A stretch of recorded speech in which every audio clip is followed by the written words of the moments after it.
Hi everybody. Well, this week starts off with us getting our honey out for sale. As you remember, we've got it in jars now. So here's Glenda doing a lovely board. No one would read my writing, so look at that. Lovely and neat, and it looks fantastic. Thank you for doing that, Glenda.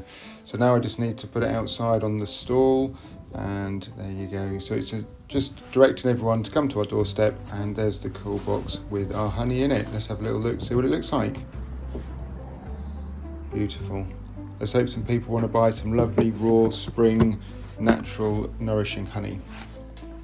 Okay, so we've got our friends Deb and Zach over, and they've brought some lovely flowers from the garden.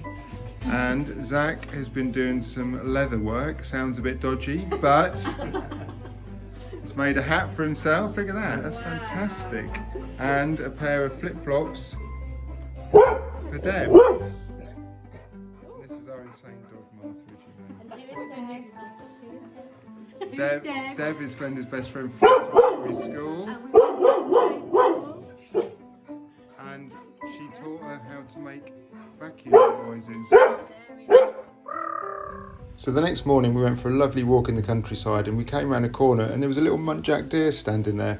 He had no idea that we were here, so we just stood here filming just to see what he was up to, and he even was so relaxed he had time for a little scratch, bless him.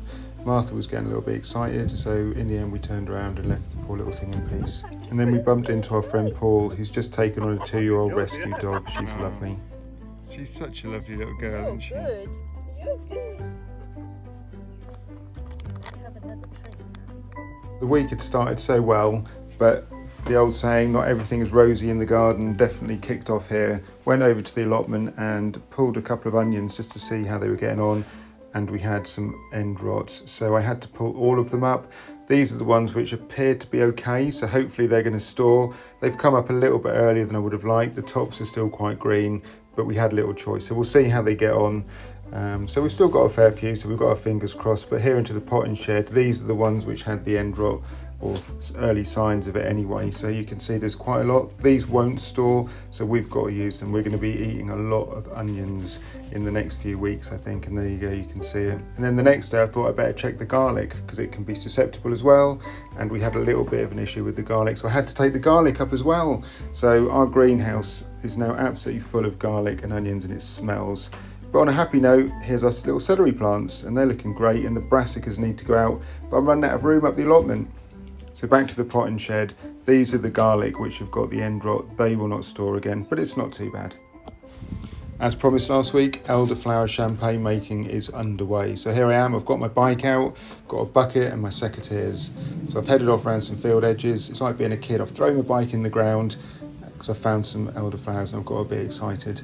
So now I've just got to gather probably about 40 or 50 heads of flowers just so I can start the process of making that lovely sparkly wine. Bit tricky here, I'm trying to hold the camera, hold the bucket and cut them off at the same time, but just about managed it. A bloke multitasking, who would have thought? So I've made a good start and I've got quite a few, but I didn't have enough here, so I had to head off to another spot, and look at this. This hedgerow is absolutely full. So bike is dumped on the ground and I now have a bucket full. I've got more than enough here now to make my 4 gallons of elderflower champagne. So I'm now back home and I've got to start the process, and I'm going to follow this book by River Cottage. So I have to take off all the little individual flowers, and we don't want any stalking. This took quite a while, and there was a lot of insects, so I had to go through them several times outside to make sure that no animals were harmed in the making of this video and wine. So there they all are. That is a lot of elderflower in there, and there's a lot on the floor, you can see, and that is not going to go to waste. That's going to go into our compost bin. But look at this, my hands are disgusting. Not only have we got staining from shelling broad beans, I've now got pollen on my fingers as well. And here I am hoovering up. Unfortunately, I did such a good job here. Glenda said, while you're at it, can you do the rest of the house? So being domesticated, I did the rest of the house. So I now need 10 litres of boiling water to add to the mix. So I've found every hob available in the house, every pan, and it is underway.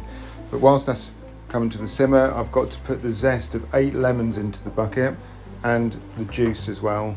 So here I am, I've got the zest off, and I've now just got to juice these lemons and add into the mix. And as well as putting that into the mix, I've also got to add a litre of grape concentrate, which apparently gives it a fuller bodied flavour. So there's the lemon juice, that's gone in, and I've just finished tipping in the grape juice as well.